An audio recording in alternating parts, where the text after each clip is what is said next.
Доброе утро, Якутия!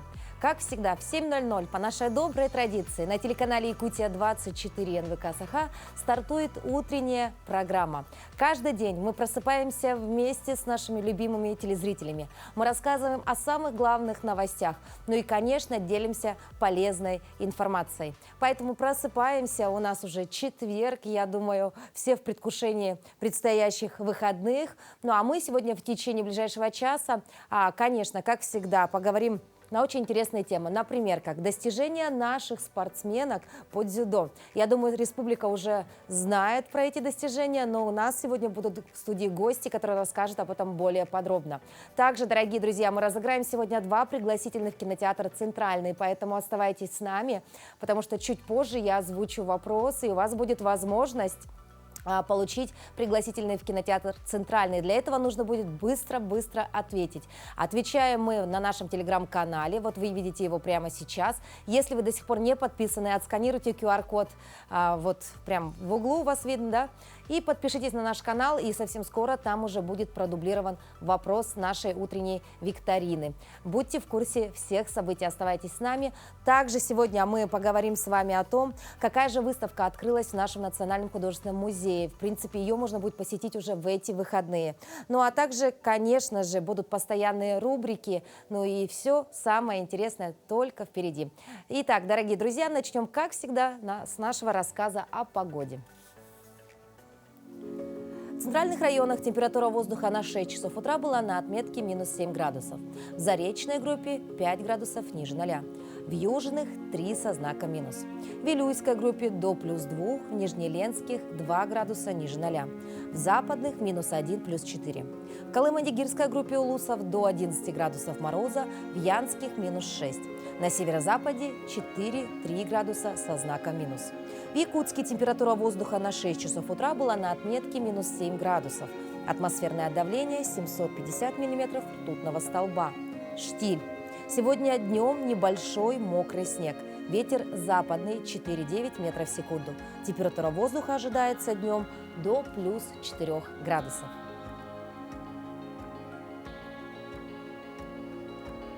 Ну а сейчас давайте узнаем, какие же новости произошли за последние сутки на территории нашей любимой республики и далеко за ее пределами.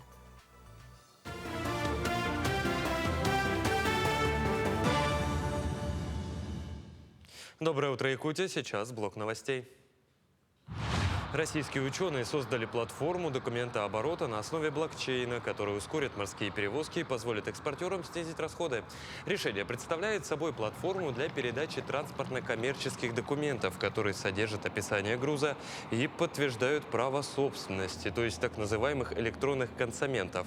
Основная задача платформы – автоматизировать сложный процесс, который включает сверку информации, выпуск электронной версии документов, электронную подпись, направление данных нужным адресатам и многое другое. В России закрепят понятие фермерской продукции. Такой законопроект поддержало правительство страны.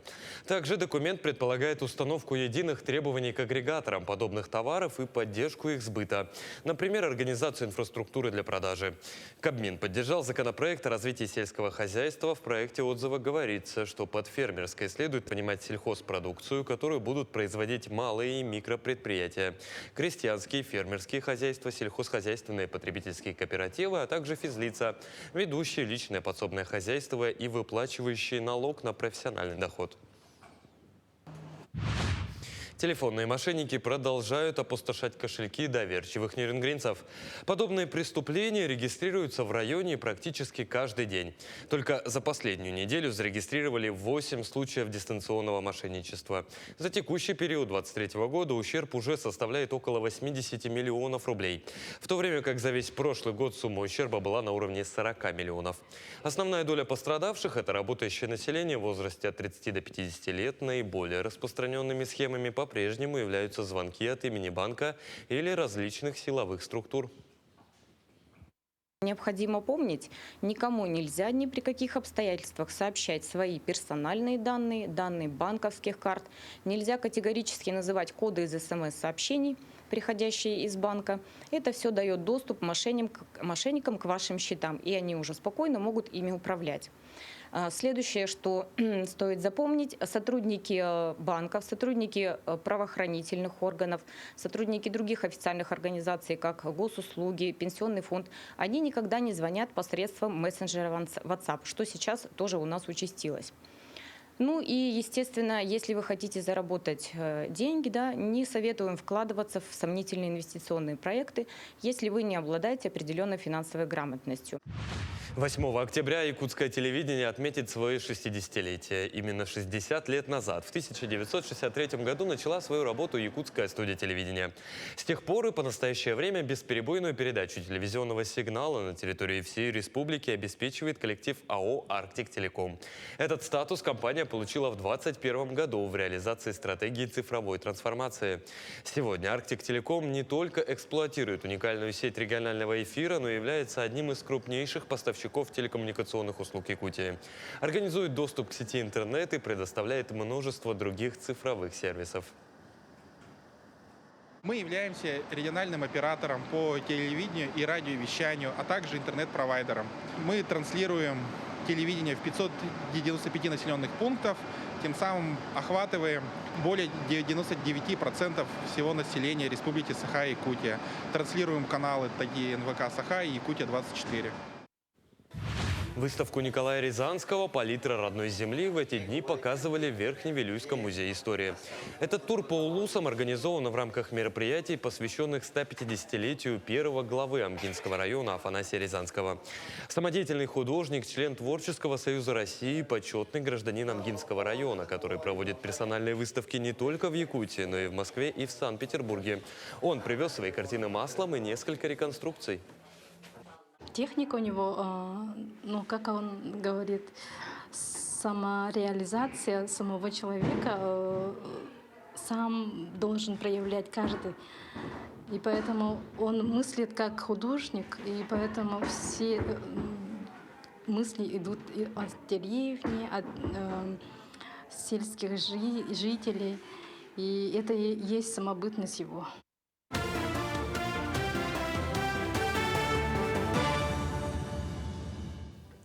Доброе утро еще раз. Если вдруг у вас с утра сегодня плохое настроение или вам очень сложно проснуться, тогда присоединяйтесь к нашей утренней зарядке. Многие предпочитают утренние пробежки в парке, кто-то сразу идет в спортзал.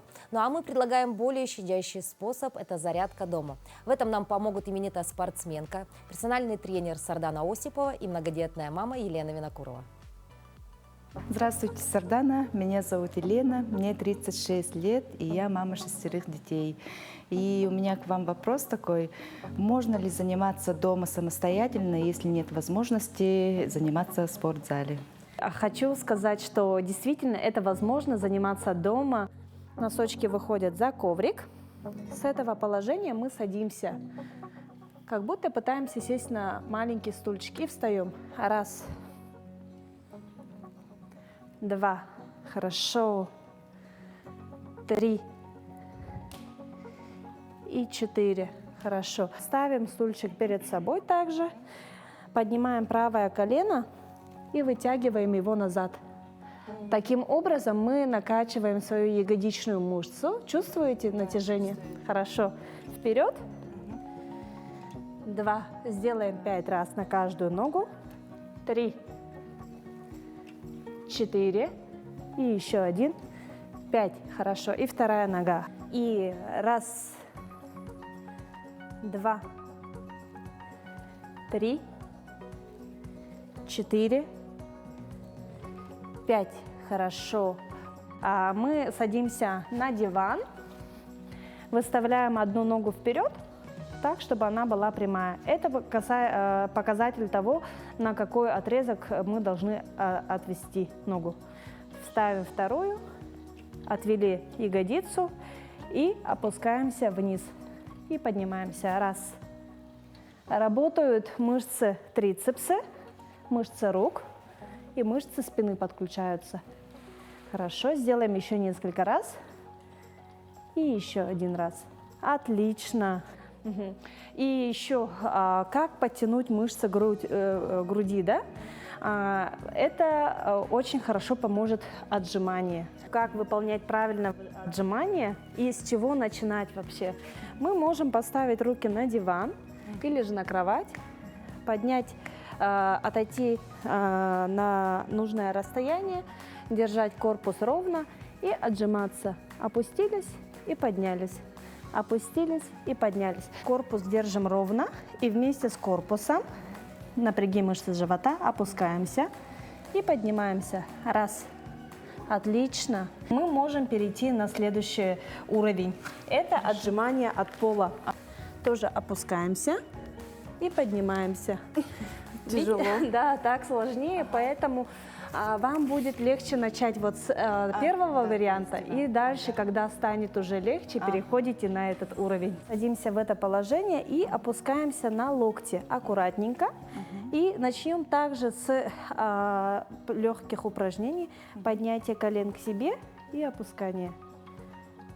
Сделали 15-20 повторений, затем немножко усложняем упражнение. Хорошо. С этого положения мы поднимаемся из локтей на ладошки и коленки при этом тянем на себя. Готово? Вот Хорошо. таким образом. Раз. Делаем немножко. Раз, два, три и еще один. 4. Хорошо. Ставим правую ножку вперед. Носочек убираем вниз. Потянулись ручками вверх. Хорошо. Вперед. Левая рука назад. Хорошо, потянулись, потянулись. Ага. И теперь правая рука назад. Хорошо. Снова ручки в замок и вверх. И за спину. Вытянули. Хорошо. Поставили ручки, носок подняли, ножку убрали под себя. И легли. Натягиваем. Стараемся ближе носок в сторону убрать, для того, чтобы растянуть ягодичную мышцу. Хорошо. Хорошо, поднимаемся. Поднимаем сзади носочек и натягиваем на себя. Хорошо. Как тянется, где? Отлично. Сядем в бабочку. Потянем и как бабочка крылышками помашем. Да, хорошо. Потянем ножки и сделаем вдох, выдох. На такой ноте я говорю, что сегодня наша тренировка в домашних условиях закончилась. И пожелаю вам, чтобы эти упражнения вы каждый раз выполняли дома и набирали сил. Замечательно. Если кто-то из вас сделал хотя бы несколько подобных упражнений, то значит наша рубрика работает. Ну а сейчас, дорогие телезрители, я хотела бы разыграть те самые пригласительные в кинотеатр «Центральный». Вот они у меня в руках. Получит кто-то из вас пригласительно одно и второе, то есть забирает один человек. Ну, можно сходить с подругой, с кем-то из близких, да. Не буду вас томить. Напоминаю, что правильные ответы мы принимаем на нашем телеграм-канале. Вы видите его прямо сейчас вот на нашем экране. Если вы являетесь подписчиком, только в этом случае, конечно, вы получите пригласительные. Поэтому берем гаджеты, подписываемся. Ну и, конечно, необходимо дать правильный ответ. Ну а вопрос звучит следующим образом. Когда в Якутии появился первый частный легковой автомобиль, внимание, иностранной марки? И кто стал его владельцем? Еще раз. Когда в Якутии появился первый частный легковой автомобиль иностранной марки и кто стал его владельцем? То есть нужно назвать марку автомобиля, ну и, конечно, владельца. Именно при этих двух правильных ответах вы получите наш пригласительные. Хорошо? Когда? Когда, кстати говоря. То есть год обязательно тоже нужно указать. Будьте внимательны. И в конце нашего эфира мы обязательно озвучим победителя. Я думаю, все достаточно просто. Вопрос уже продублирован в телеграм-канале. Ну а сегодня у нас 5 октября. В России отмечают День учителя. В нашей стране этот праздник начали отмечать в 1965 году. Правда, тогда его праздновали в первое воскресенье октября. Такая традиция сохранялась до 1994 года, после чего дата была перенесена на 5 октября. Мы поздравляем от всей души всех педагогов, учителей, преподавателей с профессиональным праздником. Спасибо вам, наши дорогие, почет и уважение вам за то, что вы несете свою искреннюю любовь и фундаментальные знания. С другими датами знакомимся далее. На календаре 5 октября и в этот день отмечают День работников уголовного розыска в России, День образования Республики Адыгея, День Республики в Португалии. По народному календарю в этот день особенно чествуют двух святых – мученика Фоку и пророка Иону. На Руси этот день отмечали запретом есть рыбу в память о пребывании Ионы в чреве кита. Зато в обилии на столе была редька, крестьяне заканчивали уборку этого овоща. Как правило, ее подавали с солью, луком и квасом. Фоку русские почитали как защитника от пожаров, а также спасителя утопающих. Также день называли листопадный, потому что в это время порывы ветра буквально сдирают листву с деревьев. Приметы: если на Фоку и Иону лист с березы еще не опал полностью, означало, что снег ляжет поздно. Листопадную называли началом настоящей осени. В этот день Христофор Колумб открыл Коста-Рику. В США вышла первая книга Эрнеста Хемингуэя, сборник рассказов назывался «В наше время». Исследователь Арктики Георгий Ушаков завершил открытие Северной Земли и водрузил советский флаг на ее западном берегу. В Великобритании вышел первый сингл Beatles «Love Me Do». СССР подписал первое соглашение о сотрудничестве с Международным валютным фондом. Родились в этот день итальянский художник Франческо Гварди, князь Евгений Трубецкой, русский религиозный философ, публицист, общественный деятель. Варвара Мясникова, актриса театра и кино, заслуженная артистка РСФСР. Стив Миллер, американский рок-певец и гитарист. Инна Чурикова, народная артистка СССР. Кейт Уинслет, британская актриса, обладательница Оскара. Именины празднуют Александр, Андрей, Вениамин, Иона, Кузьма, Мартин, Николай, Макар, Петр, Федор, Феофан и Фока.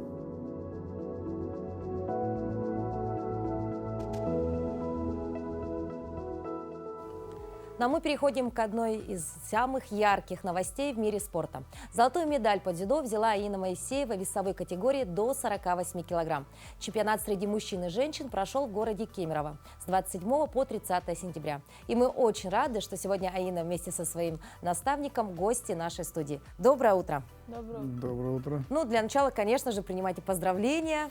Спасибо. Ожидаемо была ли эта победа? Вот первый вопрос. То есть, когда отправлялись на эти соревнования, уже знали, на какое место? Ну, я верила в это и, конечно, настраивалась на победу. На победу. Да. Но конкуренция была серьезная. Да, много было соперниц.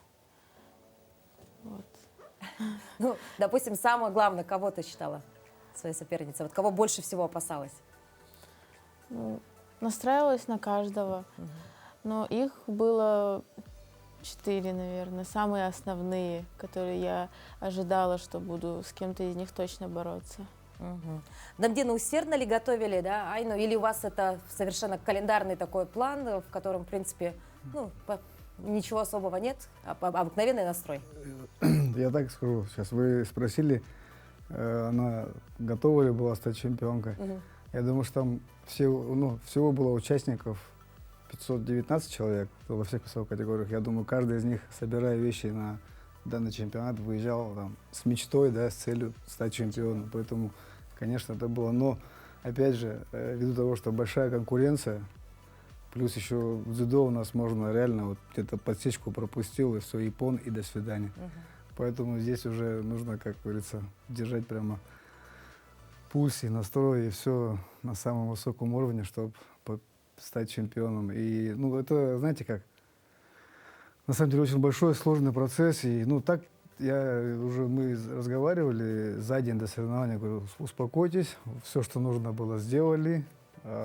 Там небесная канцелярия уже растает, кому что достанется. Поэтому, ну, так, слава богу, все хорошо получилось. Ну вот мы сейчас увидим небольшой там отрывок, да, видео, телезрители могут посмотреть, да. Айна, вообще, вот как ты пришла в спорт? Вот сейчас многие телезрители, глядя на тебя, возможно, захотят повторить вот твой путь, увидев твои вот такие интересные, да, сражение вообще, с чего началось? Как ты пришла в мир дзюдо? Я увидела по телевизору, был повтор Олимпиады. Мне очень понравилось. Красота бросков, кимоно. В каком году это было? В 2013 году. В 2013 году. Да. И то есть ты сразу решила, что именно этот спорт тебе по душе, да? Обратилась же к папе, сказал, я хочу заняться дзюдо. И уже папа потом начал, как взрослый человек, думать, кому отдать из наставников. И ее первым тренером была Мария Прохоровна Данилова, вот, сейчас душа 6. И оттуда понеслась ее карьера дзюдоиста. Через год уже начали напрашиваться с уоровцами, училище олимпийского резерва, на выездные сборы. И вот с того момента, я думаю, что путь в большой спорт у него, как говорится, началась. Давдин, но вы работаете с ней уже, конечно, много лет, и это ваша не первая, так сказать, ласточка, да, которая из-под вашего крыла вылетает и завоет отличные результаты, да. Вот какие качества отличают Айну, вот если взять на примере других? Ну вот сравнительная все равно в любом случае происходит же, да, у вас какая-то такая характеристика каждой спортсменки. Вот что ее отличает от дисциплина и трудолюбие. Ну а еще плюс у нее есть такой запас прочности и воля. Потому что в этом году, в марте, мы выступали на первенстве России до 23 лет, это ниже рангом, чем чемпионат. И там тоже случилась такая, как сказать, печальная история, что в полуфинале мы, выигрывая схватку, у нас уже оценки были, и потом у нее травма руки случилась. Там довольно-таки серьезная травма, потому что после него мы 2 месяца восстанавливались. Но она смогла до конца добороться, то есть человек с одной рукой. Но это же воля, это характер ее и стойкость, поэтому ее у нее не занимать. Это те качества, которые как раз чемпионские. Айна, ты вот являешься же еще, Аина, воспитанницей училища Олимпийского резерва, но помимо этого ты же получаешь еще и другое образование, да? Вот как ты учишься и получается ли совмещать спорт и вот свое образование? Да, по возможности мы стараемся приехать, как-то походить на занятия, показаться. Где ты учишься? Показаться, да? Ключевая фраза. Можно поправку сделать? Воспитанница в том плане, что она вот именно прошла вот с 8 класса, да, школьный курс, потом закончила уже студенческие годы. Теперь, конечно, мы УОР передал в образовательное учреждение, Северо-Восточный федеральный университет, в другом образовательном учреждении получает образование. Поэтому с училищем как бы вроде закончили, но тем не менее она прошла от и до, да, поэтому она воспитанница. Сейчас вот у него есть, конечно, насущные разные там сложности, и преподаватели бегают за ней, там, да, чтобы, как сказать, привести на занятия, там, а она же по уважительной причине отсутствует, поэтому тут немножко есть сложности. Свои сложности, да? Да, но мы стараемся все управлять онлайн. Сейчас же можно учиться. Вариантов множество, да? Ну а кем ты будешь в будущем? Ну, пока точно не могу сказать. То есть еще не определилась, да? Да. Ну, мне кажется, все равно спорт, наверное, возьмет свое, да? Будешь тренировать уже молодых спортсменов, нет? Я им, допустим, давал совет, говорю, пока вот у вас все равно спорт на первом месте, поэтому нужно по возможности образование получить, первый бакалавриат. А потом уже, когда заканчиваешь этот бакалавриат, там уже более осознанный возраст, и ты уже начинаешь понимать, в каком направлении ты хочешь себя развивать и найти себя, да, потому что спорт, она же не будет там до 50 лет, это вот минимум, максимум, может, 5-7 лет, и потом надо переключаться. Тут уже, я думаю, просто пока сейчас не время об этом, сейчас есть первостепенные задачи, это вот в спорте. Хорошо, следующие какие у нас планы именно в мире спорта? Все-таки чемпионат России мы уже взяли, далее? Ну, пока еще точно неизвестно. Думаю, как решат тренера. Просто сложность в том, что сейчас международные старты, они как бы вроде потихоньку есть потепление, но сложно так сейчас сказать, вот мы туда поедем, и в итоге может быть запрет. Поэтому просто ждем, когда мы в любой вот момент готовы сумку собрать и выехать. Из-за этого работу делаем домашнюю и ждем команды сверху, когда тренерский штаб скажет, вот все, Моисеева выезжает туда-то. И Моисеева соберет вещи и, соответственно, Легко. конечно же, поедет. А ее тренер Дамдин в любом случае ее в этом поддержит, правильно? Да. Всегда готова. Инна, вот у нас утренняя передача, и хотелось бы узнать, а с чего начинается утро спортсмена? Вот ты просыпаешься, вот хотя бы примерно час, вот как у тебя расписан? А, Ну, не ну, прям в мелочах, а вот в целом, допустим. Ну, завтрак Обязательно плотный завтрак должен быть. нет. По Лёгкий. настроению, да, наверное? Такой, чтобы насытиться, чтобы хватило на тренировку, но и не переедать, чтобы... Мгм. За весом нужно следить. Да. За весом следить нужно. Хорошо. Далее, зарядку делаешь по утрам или не обязательно? Да, немножечко делаю, чтобы размяться все-таки, и уже там на тренировку. У нас тренировки с утра, поэтому особо и вот только завтрак, чуть-чуть там дела поделать и сразу на тренировку. Вот такое утро спортсмена, да? Чемпионки России. Вот так, да?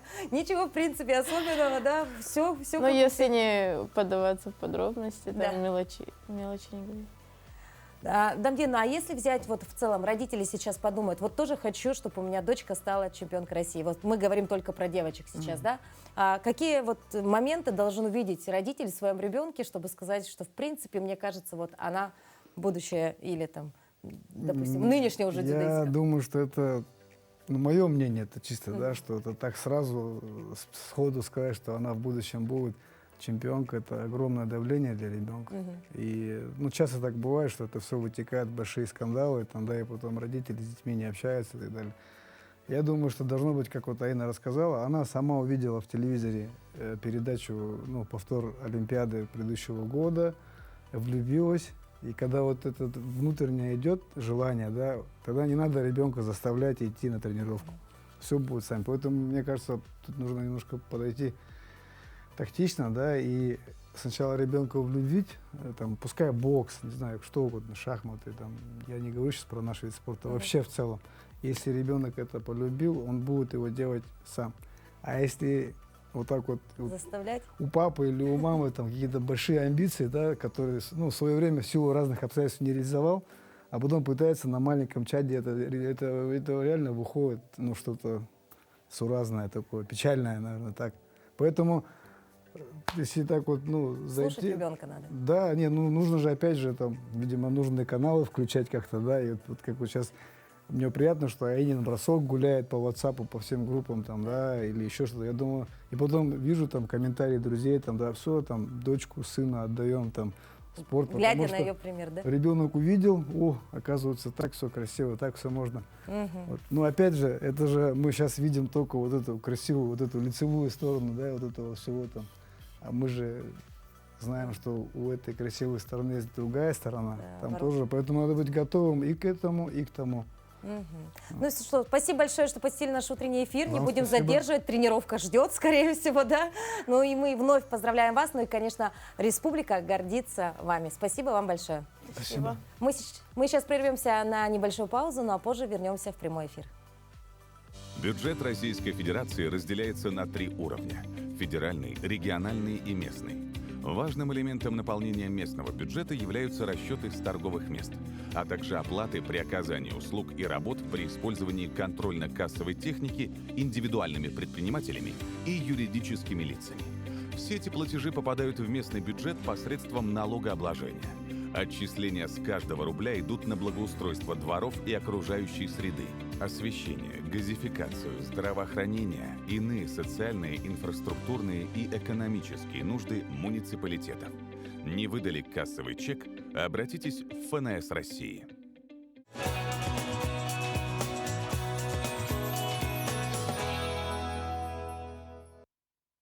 Эфир продолжит рубрика «Пусть мама придет». В одном из центров помощи детям, оставшимся без попечения родителей, живет 10-летняя Ангелина. И мы очень надеемся на то, что после нашего сюжета она найдет свою настоящую любящую семью. Знакомьтесь, Ангелина. Доброжелательная и открытая, она интересуется всем и очень любит читать. Так уж просто прятаться в своей пластой пижаме. Зачем же нужны такие полоски? Ангелина с удовольствием рассказывает о себе. Мне 10 лет, я учусь в 4 классе, занимаюсь видом спорта, занималась гимнастикой, боксом, может быть, буду дальше продолжать заниматься боксом. Учусь я на оценки 4, 5 и бывает там 3. 2 я ни разу не получала. Ну, может, были во 2 классе, а так не было. Любимый предмет у меня литературное чтение, потом физкультура и математика. Ангелина спортивная девочка. Она с легкостью выполняет гимнастические упражнения. Ангелина, а где ты была? Вот куда ездила? Какие города? Я ездила в Анапу, в Геленджик, в Москве была. А в Москве где была? В Москве я была на Красной площади. Ну и все. Где бы хотела побывать? Если честно, еще бы хотела побывать в Москве. А еще у Ангелины есть мечта жить и воспитываться в семье.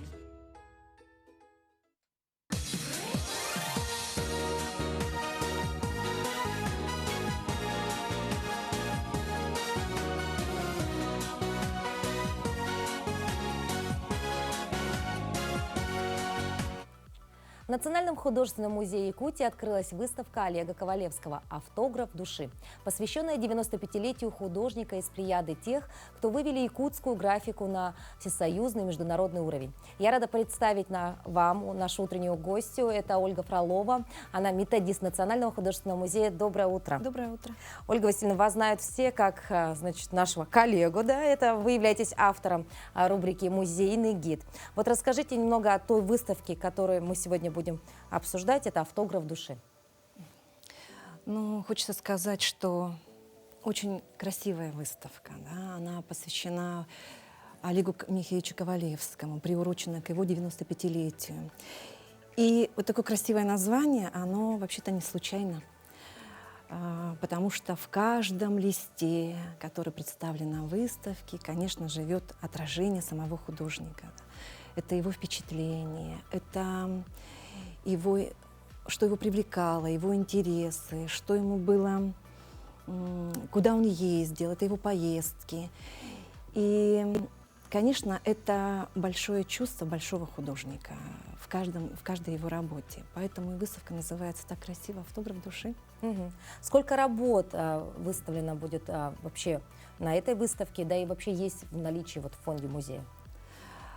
Его работ, да. Но работ очень много, и я хочу сказать, что выставка, она ретроспективная и показывает как самые ранние работы до самых последних его работ. И выполнена в разных техниках, да. Это и такой, вот знаете, строгий афорт, линогравюра, рисунок, и очень красивые нежные пастели.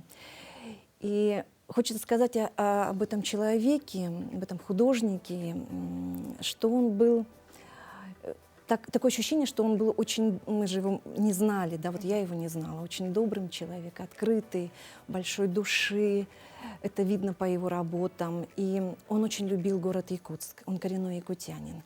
И родился он в далеком 1928 году. Кстати, он ровесник Национального художественного музея. Да, вы что? 95 лет, да. Очень интересный факт, да? Да. И он был большой мастер индустриального пейзажа.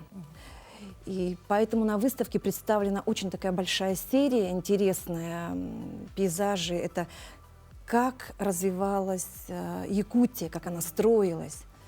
Это Вилюйская ГЭС, Байкало-Амурская магистраль. Это город Нерингри, Мирный, Трубка, Мир. То есть практически становление республики. Становление республики, да. А также, так как он якутянин, то очень теплые, нежные работы, посвященные нашему городу. Да, вот мы сейчас видим некоторые, да, из этих работ. Я думаю, сейчас уже зрители могут наглядно, да, увидеть, насколько вот уникальны эти работы. А вообще, если взять в целом, вот какому зрителю будет интересна данная выставка, да, и что он может открыть нового для себя? Знаете, каждая выставка, она что-то приносит для любого человека, будь то маленький ребенок или взрослый человек. Ведь каждый найдет что-то для себя. Да. Вот придя на выставку к Олегу Ковалевскому, я думаю, что взрослый человек, он почувствует такую ностальгию по прошлому, потому что у него очень так здорово показан наш Якутск, когда вот противовес маленьким деревянным домишкам, таким уютным, теплым, старый Якутск деревянный, и рядом строятся эти большие дома каменные, первые в Якутске. Или можно прикоснуться к нашей якутской природе. Она такая же у нас очень скромная, очень скромная, но от этого такая трепетная и чувственная. И вообще выставка, она такая классическая, она интеллигентная, и она очень поэтичная и музыкальная. Кстати, Олег Михеевич, он очень любил Есенина, он очень любил поэзию, он знал стихи наизусть и сам писал стихи. Вот такой, да, талантливый человек. Талантливый человек, и поэтому, кто придет на выставку, конечно, может быть, будет восторгаться тем, что у нас очень талантливая земля. И у него были прекрасные дети. Это Ольга и Татьяна Олеговна Ковалевские, которые хранят память об отце. И вот я сегодня принесла такой вот каталог, очень красивое название «Наедине с карандашом». И издатель Ольга Олеговна Ковалевская, которая постоянно хранит память об отце, издает вот такие и буклеты, и каталоги. И знаете, здесь меня поразила фраза ее, когда она написала, что художники — это дети, которые не хотят расставаться с карандашами. Удивительно поэтично. Очень красиво, да? Очень красиво. И до какого числа продлится выставка, чтобы зрители могли все-таки успеть посетить? Да, выставка будет до конца месяца, поэтому всех приглашаем посетить эту красивую, душевную выставку. И, кстати, музей благодарит, пользуясь случаем, семью Олега Михеевича за прекрасный подарок, который они сделали музею. Это архивные документы отца Олега Михеевича, большого художника, члена Союза художников России, художника-графика, которым мы гордимся. Ну и поздравляем вот с этой выставкой, сами себя. Спасибо вам большое. Я думаю, дорогие телезрители, вот это самое время вот с пользой, а самое главное с таким неким наслаждением и удовольствием провести свои выходные. Посетите обязательно Национальный художественный музей, эту уникальную выставку, да, «Автограф души». И, как уже сказали, мне кажется, каждый найдет там что-то свое, правильно? Да. Ну что, а мы предлагаем разукрасить свой досуг походом, почему бы не в кино. Предлагаем вам узнать о кинопремьерах, которые сейчас уже идут в кинотеатре «Центральный».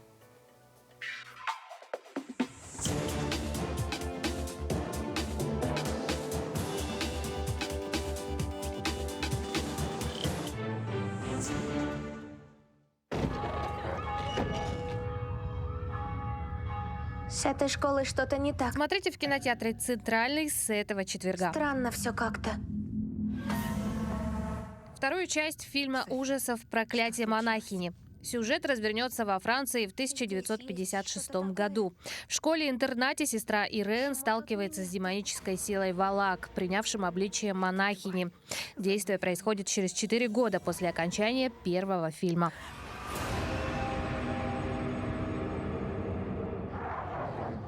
Когда началась война, они защищали меня. Заботились обо мне лучше, чем люди.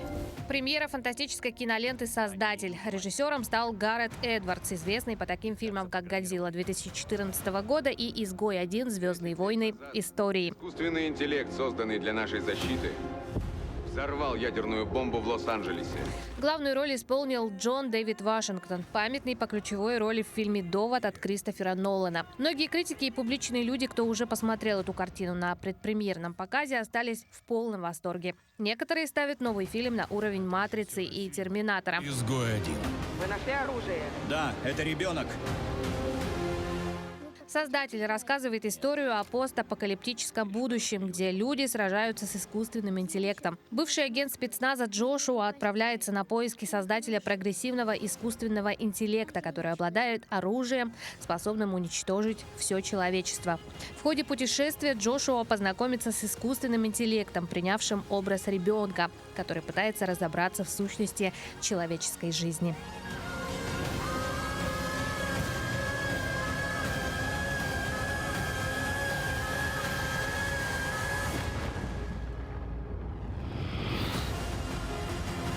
Создатель. Федор! Прием! Он не удержит лодку. Он удержит. «Повелитель ветра» – блокбастер о герое нашего времени. Фильм о путешественнике Федоре Конюхове с Федором Бондарчуком в главной роли. Мы рассчитываем уложиться в 10 дней. Это будет рекорд. Фильм основан не просто на реальных событиях, но на реальном рекорде. В 2016 году Федор Конюхов первым совершил кругосветное путешествие на воздушном шаре за 11 дней. Он едва не погиб в полете. Шар уносило в Антарктиду. Температура внутри гондолы падала ниже 40 градусов. Конюхов даже успел попрощаться с семьей, полагая, что уже не выживет. Позже знаменитый путешественник признался, что это было самое сложное приключение из пережитых им. Это суперциклон. Циклон-убийца. Он будто гонится за тобой. Чего ты пристал ко мне? Чего тебе надо? Мы все с ним, потому что он один такой. Выше не поднимайся, ты просто упадешь камнем вниз. Я же всю жизнь к этому шел. Давай, Федор, держись. Ветер враг, а ты сделай его союзником. Поймай, пусть на тебя работает. Запредельно безумная ситуация. Все хорошо? 11 лямов баксов? Теперь Феррари купишь? Йо, как жизнь? «Дурные деньги» – захватывающая драмеди для любителей игры на понижение и классовой борьбы. GameStop. Потешный тип. Январь 2021 года. Разгар COVID-19. Энтузиаст Кит Гилл по прозвищу «Ревущий котенок» ведет на Ютубе канал и призывает своих подписчиков массово скупать акции компании GameStop. Постепенно рост акций набирает обороты, что заставляет содрогнуться Уолл-стрит и приводит к потере многомиллиардного состояния у хедж-фондовых менеджеров. Суть фондовой биржи была в том, чтобы разбогатеть при помощи ума и капельки удачи. Но теперь она появится. Ништяк. Желаем вам отличного настроения и приятного просмотра.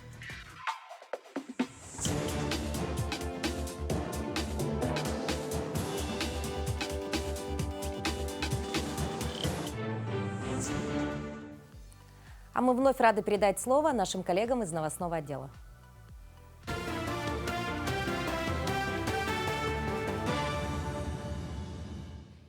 Доброе утро, Якутия. Коротко о главных событиях к этому часу. Антигенный состав вакцины от коронавирусной инфекции, предназначенной для детей в возрасте от 6 до 11 лет, могут обновить после завершения работы над актуализированными вакцинами семейства «Спутник». Об этом сообщил директор Национального исследовательского центра Гамалеи Минздрава России Александр Гинзбург. Этический комитет Минздрава пришел к выводу, что необходимо сначала разработать взрослую вакцину с новым антигенным составом, затем вакцину для детей в возрасте от 12 до 17 лет и только после этого приступить к разработке вакцины для детей от 6 до 11 лет с обновленным антигенным составом. Центр управления регионом Якутии за сентябрь обработал 4500 сообщений. Из них через социальные сети 1835 и платформу обратной связи 2670. Так, наибольшее количество обращений через соцсети поступило от жителей Якутска – 1106. Следом с большим отрывом идут Нерюнгринский район – 177 обращений, Усть-Майский – 132, Мирнинский – 118 и Алданский – 66.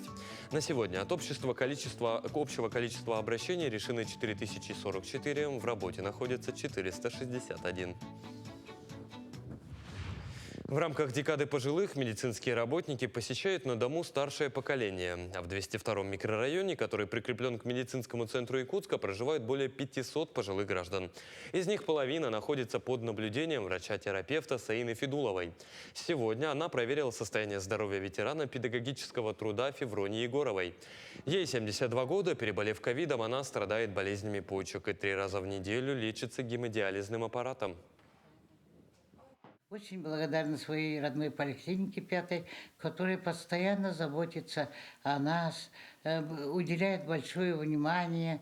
Врачи все по всем этим домам тут распределены. У кого мы всегда, вот когда ветераны собираемся по магазинам за хлебом, стоим, разговариваем, и каждый хвалит своего врача.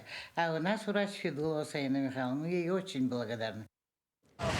Клуб «Ветеран» вместе с Управлением социальной защиты населения и труда Якутска и сотрудниками территориальных управ организовали доставку более 9 тонн картофеля и капусты в рамках декады, посвященной Международному дню пожилых людей. Доставка овощей была организована в рамках реализации гранта главы Якутска на поддержку общественно значимых проектов. Сам клуб «Ветеран» ежегодно приобретает сельхозпродукцию у индивидуального предпринимателя Владимира Скупченко, чтобы обеспечить одиноко проживающих пожилых граждан. В Якутской городской национальной гимназии проходит фестиваль «Будь здоров, любимый педагог». Фестиваль проводится в рамках проведения Года педагога и наставника в России, Года труда в республике. Участниками фестиваля являются обучающиеся педагогические работники, руководители образовательных организаций и заинтересованные организации и предприятия. На фестивале организованы мастер-классы по приготовлению блюд здорового питания от педработников Ассоциации молодых педагогов, педагогические мастерские для руководителей подведомственных организаций и презентация благоприятной и комфортной зоны по здоровому питанию. Также в рамках фестиваля состоится республиканский конкурс среди школьников и педагогов «Мой здоровый перекус». Сегодня на этом фестивале мы будем говорить не о завтраках, обедах и ужинах. Мы будем говорить о здоровом перекусе как для ребенка, как для учителя, также и для родителя. И сегодня молодые педагоги, наставники, которые приехали со всех концов республики и отдыхают у нас в центре Сосновый Бор на смене «Опыт поколений», также предоставят свои мастер-классы. Но, конечно, оценивать будет это уже известный шеф-повар Николай Атласов. В сентябре 2023 года в Якутии родилось 922 ребенка, 464 мальчика и 458 девочек. По данным управления ЗАГС, популярными в сентябре у мальчиков именами стали имена Александр, Артем и Богдан. В списке редких и необычных имен мальчиков Арсений, Демьян и Мир. Популярными именами девочек в сентябре стали Аделина, Анна и Виктория. В списке редких и необычных Альбина, Василина, Златослава и Изольда.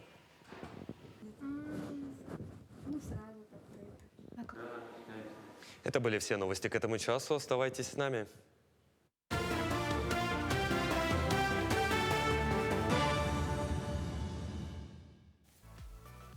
Ну а мы тем временем готовы подвести итоги нашей утренней викторины. Вопрос звучал следующим образом. Когда в Якутии появился первый частный легковой автомобиль иностранной марки и кто стал его владельцем? Ответ звучит следующим образом. Это был 1924 год, и владельцем этого автомобиля стал заведующий первой аптекой господин Попов. Вот такой интересный исторический факт. Ну а правильно ответила наша телезрительница Галина Литвинова. Галина, мы вас поздравляем, с вами свяжемся чуть позже, и вы уже в эти выходные посетите кинотеатр «Центральный» и здорово проведете время. Спасибо вам за вашу активность. Ну а у нас в эти выходные у работников телевидения свой праздник. В это воскресенье, 8 октября, якутское телевидение отметит свой 60-летний юбилей. Для нас, для молодого поколения, это большая гордость быть причастными к этой большой исторической дате. Из этих 6 десятков лет программа «Утро Якутии» ведет свою работу только 4-й год. Но и за это время наша команда проделала немалую работу. Какая она, утренняя кухня, рассказываем в нашем сюжете. Когда город засыпает, просыпается... Нет, не то, что вы подумали. Это работники «Утра Якутии». Я каждое утро, когда начинаются утренние эфиры, открываю и боюсь, что кто-нибудь проспит, кто-нибудь не встанет, не придет. Поэтому это больше такое переживания за всех, за корреспондентов, за ведущих, за гостей даже. Вот с утра как прям шпионка начинаю открывать WhatsApp и смотрю, кто встал, кто вовремя приехал, кто вовремя уехал, кто во сколько уснул. Первым приходит на работу и уходит последним. Шеф-редактор – человек, на котором завязан весь рабочий процесс, начиная с верстки, планирования, работы с ведущими, с гостями, с наполняемостью эфиров и взаимодействия с другими членами команды. В своей руке, да, в своем кулаке держит вообще весь народ, от которого зависит вообще вся работа. Но несмотря на то, что мы очень рано встаем, мы ранние пташки же. Очень рано встаем, просыпаемся, уже в 6 часов утра мы уже на работе, но тем не менее, мне кажется, сюда приходят люди, которые вообще фанатеют от своей работы, фанаты своего дела, подстраивают свою жизнь вот именно под формат утра. А это очень тяжело, потому что, мне кажется, не каждый человек в 4 часа утром встанет, еще что-нибудь приведет свои мысли в порядок, и тем более привести в порядок мысли чужих людей, все аккумулировать и создавать что-то интересное, оригинальное. Вот, поэтому мне нравится утро в этом плане. А вставать рано никому не нравится. Всего за кадром находится около 10 человек. Активная работа начинается уже за час до эфира. Запуск виртуальной студии, проверка звука, настройка камер, установка световых приборов. Уже в 6:30 нужно выдавать погоду, прогноз погоды, потому что для зрителей это очень интересно. Во-первых, потому что утро, потому что начинается день, потому что надо знать, да, в нашу суровую зиму, как нам одеваться, по какой погоде. Ну, а это редкий вид жаворонка. Ведущий Павел Танин с 6 утра уже в хорошем настроении. У тебя на столе стояла я твои целовал колени. Доброе утро! Доброе утро! Доброе утро! Доброе утро, дорогие телезрители! Мы приветствуем всех, кто сейчас находится по ту сторону экрана. С этих слов продолжается целый час непрерывной работы в прямом эфире. Даже паузы в 2-3 минуты, пока идет сюжет или выпуск новостей, ведущие редко тратят на отдых. Ведь в прямом эфире не всегда все идет гладко. Нередко случаются казусы, ну а виртуальная студия имеет свои нюансы. Вот, например, ведущий стоит, и если у него зеленая футболка, вот мы тряпку сейчас покажем, тряпка тоже сама зеленая, и через программу выходит, там образовывается дырка. Был один случай, когда на эфире «Утро Якутии» пришел гость в желтой футболке, и он тоже начал вырезаться. И мы за 2 минуты до эфира срочно начали искать внутри редакции другую одежду, и в итоге нашли. И вот такие случаи тоже бывали. А когда прямой эфир заканчивается, работа только начинается. Часто с утренней летучки, на которой придумывают самые разные темы. Обсуждают спецвыпуски и прямые подключения. Чтобы независимо от времени года и погоды за окном, ваш день начинался уже с привычного. Это «Утро Якутии», телеканал «Якутия-24», НВК «Саха». Вместе с вами просыпаемся, новый день встречаем. Катерина Винокурова, Виктор Дичковский, Якутск.